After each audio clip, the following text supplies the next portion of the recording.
في الفيديو الاول معانا هنعرف واجهه الموقع، ازاي تسجل، ازاي تدخل على الويب سايت. اول حاجه ده شكل الموقع، اللينك بتاعه leonardo.ai، سهله جدا ما يتوهش، تدخل على طول هتلاقي دي الواجهه بتاعته، بسيطه جدا، بيشرح لك الموقع، بيوريك شكله.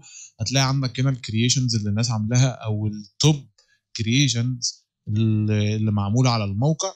طبعا هتلاقي حاجات كتيره جدا ممكن تقعد تتفرج عليها لحد اخر الموقع. ولو انت عايز تعرف النيوز تسجل تحت، تشوف الديسكورد، تدخل فيسبوك، لينكد ان، وهكذا، وتقعد بقى تلف بقى ايه على وسائل التواصل بتاعتهم. هتلاقي عندك ظاهر لك حاجه اسمها لانش اب او كرييت ان اكونت. تختار مين فيهم؟ اي واحده، لان احنا مش هنسجل زي الناس العاديه اللي بتسجل، احنا هنسجل وندخل نستخدم الموقع على طول.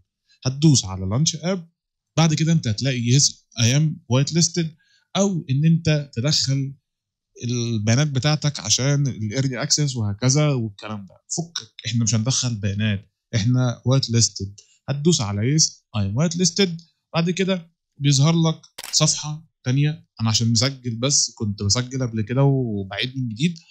هتلاقي صفحه تانية ظهرت لك، بيقول لك اعمل لوجن.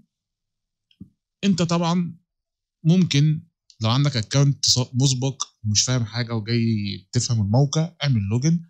ما عندكش، هتلاقي زرار صغير اسمه ساين اب، دوس عليه، اعمل ساين اب، هيجي لك الكود على الميل، وخلاص كده انت سجلت، فتح معانا الصفحه دي. بس لحد كده انت تمام.